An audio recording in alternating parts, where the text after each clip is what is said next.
La mañanera de Ángel Sabatina. Un poquito más tarde de lo normal, tanto para que usted duerma 1 o 2 horas más, pero también yo. O sea que estamos empatados. Voy a comentar con usted algo que en algunas otras ocasiones he tocado, pero ahora este comentario se debe a haber leído anoche un artículo muy interesante de la doctora Soledad Loaesa, que aparece en el número que está hoy en puestos de periódico y en tiendas de la revista Nexos, en su edición número 500. El título del artículo de la colaboración de la doctora Loaesa es sumamente sugerente. Se llama A Paso de Cangrejo. Y tiene que ver esencialmente con esta gobernación de López, que en vez de sentar las bases para que no solo veamos al futuro, sino que caminemos, por más lentamente que pudiera ser, al futuro.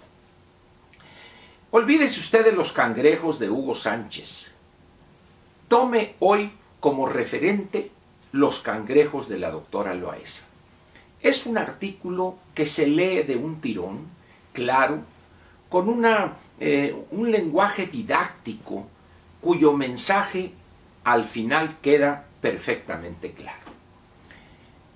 El artículo, pues, A Paso de Cangrejo, se lo recomiendo sinceramente. Es más, le suplico que lo busque, la edición 500 de Nexos, y es el 4º o 5º artículo que le recomiendo de la doctora Soledad Loaesa. Ahora, ¿por qué me llamó a comentar otra vez este tema? Mire, una de las cosas, de las características que nos distingue y quizá define a los mexicanos como sociedad, es evidente que hay excepciones que son eso, excepciones, pero como regla diría que lo que nos caracteriza como pueblo, como sociedad, como país, es que tenemos enfocada la visión al pasado. Y hay no pocos mexicanos que al antepasado incluso. López mismo, incluso no pocos de sus seguidores, todavía sueñan con el antepasado. Hay por ahí algunos legisladores que todavía sueñan con revivir el ejido. Imagínese usted a estas alturas del partido. Bueno, pero de que los hay, dice la expresión popular. Al mexicano le seduce el pasado. Y hay un elemento muy importante que debe destacarse. ¿Por qué nos seduce el pasado? Porque el pasado es seguridad. El pasado nada nos exige. El pasado no lo puede usted tocar, no lo puede usted cambiar, es imposible, pero reconforta, porque es lo conocido, es donde uno se mueve a gusto. Zapata, Hidalgo, Morelos, Juárez, Cárdenas el Grande, ¿no? Estos, el hijo y los nietos ahí, que son Cárdenas los pequeñísimos, sino ese pasado de bronce, ese pasado que está grabado en roca y nada puede hacer usted por cambiarlo. Ah, pero el futuro, cuidado con el futuro. ¿Por qué? Porque el futuro tiene para nosotros como mexicanos una gran exigencia. Hay que construirlo. Y el mexicano en eso no se le da, no se nos da. Para construir el pasado hay que satisfacer muchos requisitos. Primero, estudiar, conocer el presente, conocer los problemas fundamentales y sus causas, y luego diseñar una estrategia, diseñar el cómo enfrentar ese conjunto de problemas y empezar a sentar las bases para que las siguientes generaciones terminen esa obra que le llamaríamos el mejor futuro de los mexicanos. Y la verdad, no hemos sido educados para eso.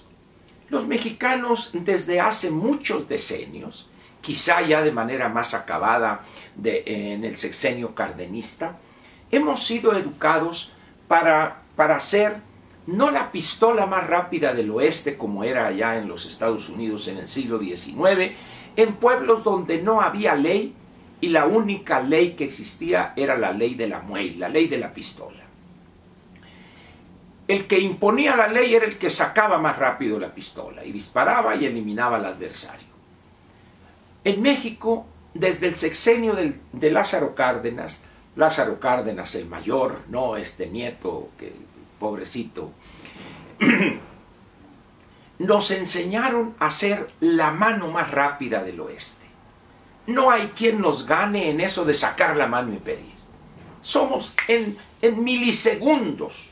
Sacamos la mano, dame, donde quiera que ve usted a los menesterosos, a personas en condiciones materiales sumamente difíciles, dame una moneda.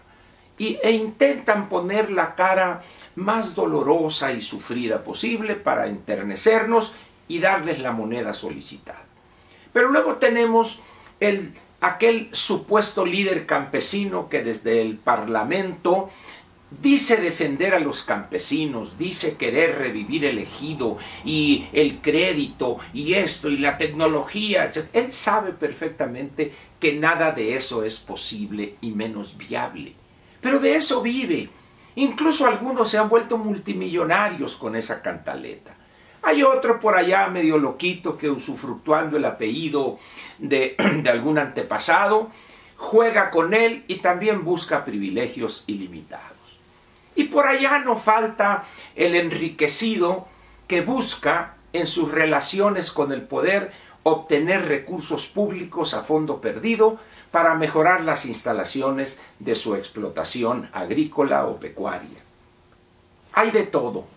Y eso se debe a que no hemos entendido que el pasado hay que entenderlo para ver sus limitaciones, entender el presente y cuáles son los problemas que son obstáculos que nos impiden modernizarnos, para con esos elementos diseñar una estrategia de futuro. Pero repito, por desgracia, eso no se nos da. Lo que se nos da es lo contrario, la adoración del pasado. Hacernos eco de la propuesta demagógica que puede ser desde el gobernante, López en este caso, la de sus funcionarios. Prácticamente todos tienen una visión de antepasado y de pasado, pero también de esos quintos jinetes del apocalipsis, los líderes sociales, líderes campesinos, líderes obreros, que vienen a redimir al proletariado nacional desde una posición de riquezas cual jeques árabes. Por eso le suplico lea el artículo de la doctora Soledad Loaesa, A Paso de Cangrejo. ¿Y quién es el cangrejo mayor? ¿Quién es el que va con la batuta diciendo a qué ritmo avanzamos al pasado? López.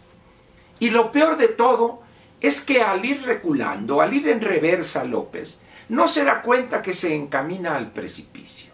Y ahí lleva a millones de cangrejos con la batuta y una banda de música estentóreamente interpretando alguna marcha, no la de Zacatecas, por supuesto, sino a alguna marcha que acompañe ese conjunto de decenas de millones de mexicanos, de cangrejos mexicanos, que van al abismo contentos, porque el cangrejo mayor los lleva a la felicidad eterna. Y ahí va, y López con la batuta dirigiéndolos y reculando, hasta que de repente se le acaba el piso a López y allá va a dar al fondo del abismo, donde queda como estampilla pisoteada. Y los otros se asoman a ver qué le pasó al gran cangrejo mayor, y ahí van también.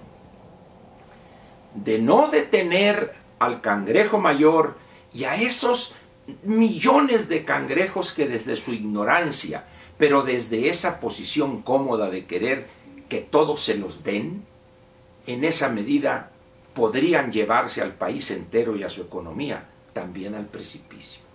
Por eso es importante que nosotros, que no nos interesa ser cangrejos, sino por el contrario, nos interesa poner la vista en el futuro y enseñarles a los nuestros que la solución de nuestros problemas está en el futuro, no en intentar recrear un pasado imposible. Por eso repito mi petición de esta sabatina, de esta mañanera de Ángel Sabatina. lea el artículo de la doctora Soledad Loaesa. Excelente.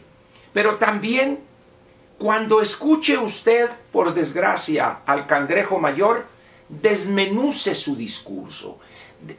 Dice como quien hace cirugía. Con un bisturí, tome sus partes y dígale a los compañeros, a los amigos, familiares, parientes, dígale, el Cangrejo Mayor nos quiere llevar al precipicio. No quiere que caminemos hacia adelante, por el contrario, su megalomanía se verá fortalecida si todos nos volvemos en cangrejos. Debemos evitar eso. Debemos, con todos los elementos legales a nuestro alcance, debemos exhibir esa intención perversa de hacer de los mexicanos un ejército casi infinito de cangrejos. Por eso termino pidiéndole en esta mañanera sabatina de Ángel que lea A Paso de Cangrejo de la doctora Soledad Loaesa. Mañana lo espero con la dominical que va a estar, mire, sí, como no, diría Echeverría. Gracias. Nos vemos mañana.